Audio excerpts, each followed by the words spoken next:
Action.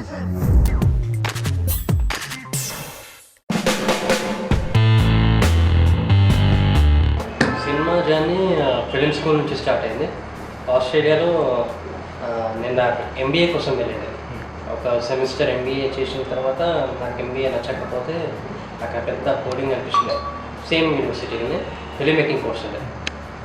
So అప్పుడు immediately ఆ మూమెంట్లో ఆ టైం నా మైండ్ ఏం రన్ అయిందో ఐడియా లేదని ఆ డిసిషన్ తీసుకోండి నెక్స్ట్ చేస్తే ఫిలిం చేయాలి అని.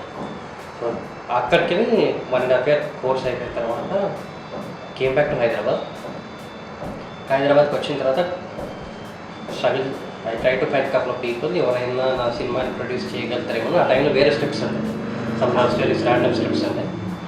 కానీ ఎవరంత ఇంట్రెస్ట్ అంటే ఐ కుడెంట్ రీచ్ ఆ ప్రొడ్యూసర్స్ అంత దాకా నేను రీచ్ కాలేకపోయినా. సో నేను ఒక సీజీ స్టూడియో స్టార్ట్ చేసిన ఆ టైంలో. ఆ సీజీ స్టూడియో నెక్స్ట్ స్టెప్పే నా ఓన్ స్క్రిప్ట్. నేను హైదరాబాద్, మా ఊరు వచ్చి ఇబ్రాహీంపట్నంలో రాయకోల్ అనే ఒక ఊరు ఉంది. అది మా సిస్టర్స్ ప్రాపర్టీ అన్నాక నేను మలపేట పెరిగిన బంజారాస్లో నెక్స్ట్ చేయను. సో హైదరాబాద్ మా గ్రేట్ గ్రాండ్ ఫాదర్స్ నుంచి అందరు హైదరాబాద్. బీటెక్ అయిపోయింది. BTech computer science CVR engineering college. Schooling వచ్చి Saint Joseph's public school and 10th వచ్చి ద్వారకా హై స్కూల్. అంటే 3 schools కాలేజ్. ఇంకోటి GVPL Gurukula Vidyapeetha hostel 9th class. Then Ratna junior college. Engineering college వచ్చి CVR engineering college computer science. ఆ తర్వాత ఒక 6 months ఇన్ఫోటెక్లో work చేసాను, సాఫ్ట్వేర్ ఇంజనీర్. అది కూడా నాకు నచ్చాక ఎంబీఏకి ప్లాన్ చేసాను. ఎంబీఏ తర్వాత ఫిలిం.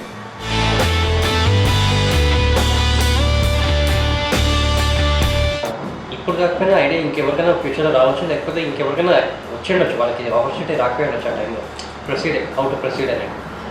నేను ఎప్పుడైతే నాకు ఆ రియలైజేషన్ వచ్చింది చేయాలని ఇమీడియట్లీ నేను స్టార్ట్ చేసాను. I didn't wait. సో నేను I feel happy that I started immediately. ఇప్పుడు మేబీ నేను ఆ రోజు స్టార్ట్ చేయకపోయినట్టు ఈ పార్టీ ఇంకెవరో చేసేవాళ్ళేమో చెప్పలేము. సో నాకు అది హ్యాపీ ఫీల్ అంటే ఆ మూమెంట్లో నేను నాకు డెసిషన్ తీసుకొని చాలా మటుకు అది రైట్ అయిపోయింది.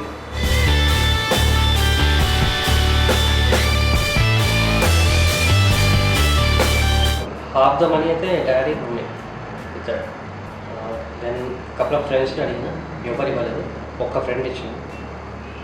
And then my wife also supported me lot. She gave me money. Next money వచ్చి నా పిల్లల్ని ఇస్తారు.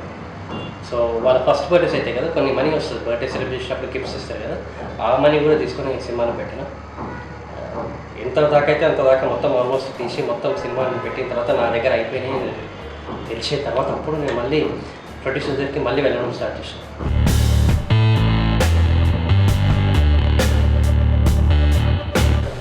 అంటే ఫస్ట్ స్టెప్ అది డిఫరెంట్గా ఉంది. ఆ థాట్ ప్రాసెస్సే, స్క్రిప్ట్ ఐడియానే మొత్తం డిఫరెంట్. సినిమా వర్కౌట్ కాకపోయినా, ఫెయిల్ అయినా, people will appreciate for doing something different. ఆ ఒక్క బిలీఫ్ నాకుండే. అదొక బిలీఫ్ ఒకటే నన్ను డ్రైవ్ చేసింది. నచ్చుతుందా నచ్చదా అనేది సెకండరీ.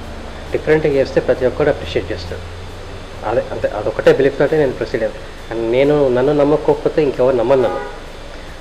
అట్లీస్ట్ వేరే వాళ్ళు జాయిన్ అయినా నా ఐడియాని నమ్ముతారు, కానీ నన్ను నమ్మకపోయినా పెద్ద ప్రాబ్లం. నా ఐడియాని నమ్మి ముందుకు వచ్చాను.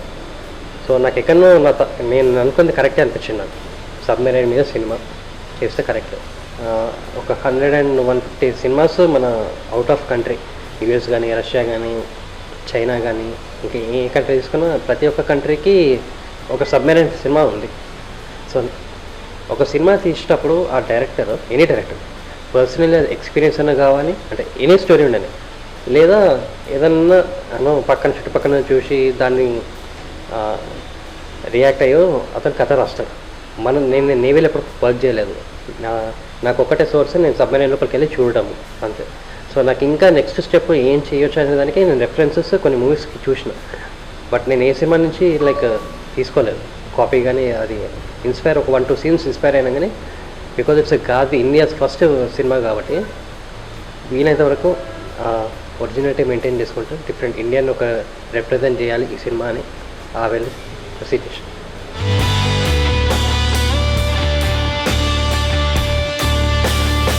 డాక్యుమెంటరీ కాదు, యూట్యూబ్ కోసమని 1.5 అవర్ లెంత్ ఫిలిం, 1.5 అవర్ ఈజీగా.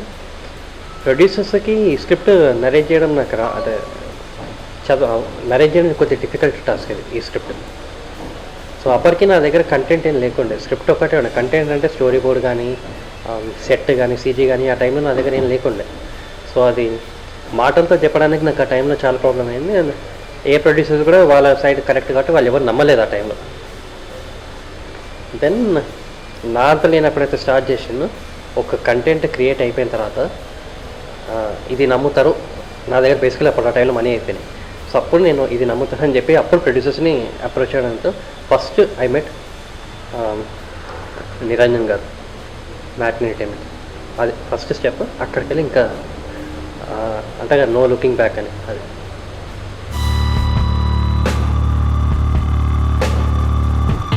నేను స్టార్ట్ చేసినప్పుడు చిన్నది, నాకు తెలుసు నేను ఏం చేస్తున్నాను అనేది ఆ టైంలో. అప్పుడు అది నాకు చిన్న సినిమా, నాకు రిస్క్ అనిపించింది, నా మనీ మొత్తం పెట్టేస్తాను. But at the same time ఎక్కడో ఒక చిన్న హోప్ ఉండే, వెళ్తుంది జనాల దగ్గర, ఏదో సంథింగ్ ఏదో అప్రిషియేట్ చేస్తుంది దీన్ని. అండ్ దెన్ చిన్న హోప్ ఉండే. ఎప్పుడైతే ప్రొడ్యూసర్స్ వచ్చిందో టెన్షన్ అంటూ లేకుండే, because producers they made many big budget films. ఇదే కాదు, దీని ముందు ఇంకా దీనికన్నా పెద్ద బడ్జెట్ ఫిల్మ్స్ చేసాను. అండ్ నాకు తెలుసు నేను ఏం చేస్తాను, వాళ్ళని నమ్మాను. నా టెక్నీషియన్స్, నా టీం అందరు టాప్ మోస్ట్. సో నాకు స్క్రిప్ట్ అందరికీ నచ్చింది. నేను రాంగ్ వెళ్ళొచ్చు అనే చిన్న ఎక్కడ కూడా ఒక చిన్న థింకింగ్ కూడా నేను పెట్టుకోలేను మైండ్లో.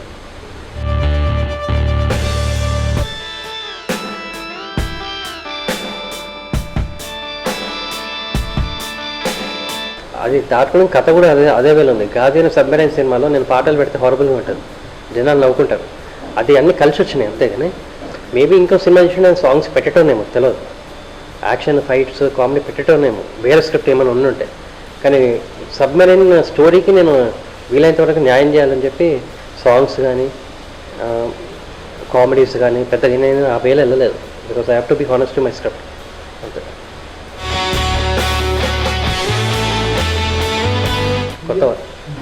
కొత్త వాళ్ళు అందరు కొత్త వాళ్ళే ఉండే. అంటే ఆ కాస్ట్ కూడా కొత్త వాళ్ళని చేసిండు అందరినీ. ఎప్పుడైతే రానాగారు వచ్చినో దెన్ మెల్లమెల్లగా 1 by 1 పెద్ద పెద్ద యాక్టర్స్ రావడం మొదలుపెట్టారు.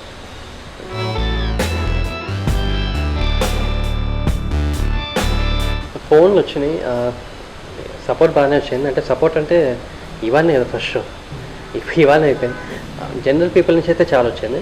ఇండస్ట్రీ నుంచి కమెంట్స్ కొన్ని వచ్చినాయి, బాగా తీసిన, first time attempt, super, mind blowing, ఇవన్నీ వచ్చినాయి. పాజిటివ్ రెస్పాన్స్ వచ్చినాయి. ఇది నేను జస్ట్ మోటివేట్ చేస్తాను, నెక్స్ట్ సినిమా దీనికంటే ఛాలెంజింగ్ తీయాలి అని అంతే. కానీ పాజిటివ్ రెస్పాన్స్ వచ్చింది.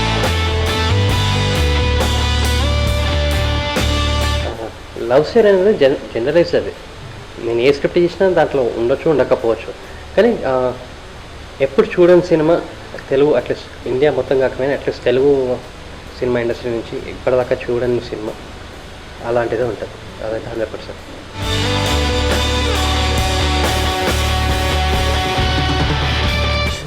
మీకు తాప్సీతో పాటు ఒక చిన్న పాప కూడా ఉంది అలా. ఆ చిన్న పాప కూడా అదే ఫీలింగ్ వచ్చింది. అంటే ఇంకా ఆమె క్యారెక్టర్ బాగుంటే ఉంది. చిన్న పాపది అనిపించింది అన్నట్టు. చిన్న పాపది అనిపించిందా?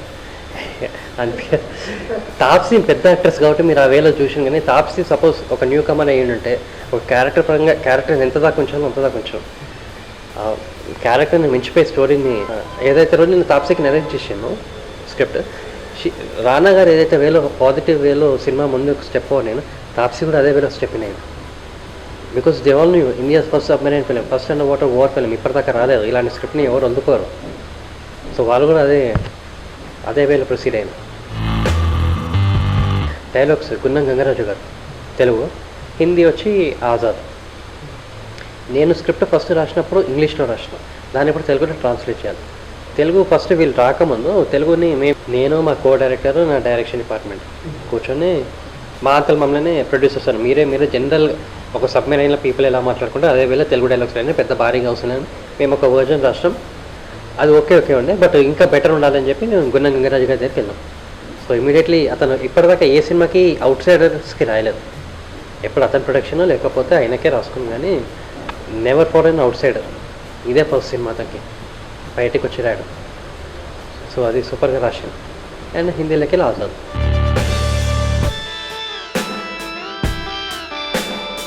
ఫస్ట్ సినిమాకే అమితాబ్ బచ్చన్ గారు, చిరంజీవి గారు, సూర్య గారు ఫస్ట్ సినిమాకే రావడం అనేది నాకు అది చాలా హ్యాపీ మూమెంట్. అది ముగ్గురు రావడానికి కారణం రానా గారు వీళ్ళందరికీ ట్రైలర్ చూపించాను, సినిమా చూపించలేదు, జస్ట్ ట్రైలర్.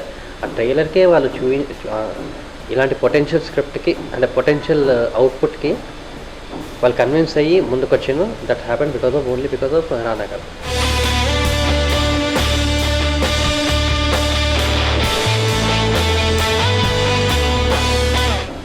నేను ఫస్ట్ నా రీసెర్చ్ వర్క్ నేను చేసుకున్న తర్వాత వాళ్ళకి కొద్ది బ్రీఫింగ్ ఇవ్వడం జరిగింది. ఆ బ్రీఫింగ్ తర్వాత వాళ్ళ సైడ్ నుంచి వాళ్ళు రీసెర్చ్ చేసుకొని వాళ్ళ ఇన్పుట్స్ తీసుకొని ఆ వేళ వాళ్ళు యాక్ట్ చేశారు.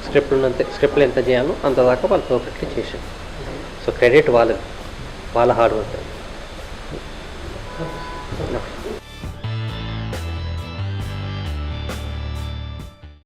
మీకు ఈ వీడియో నచ్చితే ఒక లైక్ కొట్టండి, లేకపోతే కామెంట్ చేయండి, బట్ సబ్స్క్రైబ్ చేయడం మర్చిపోకండి.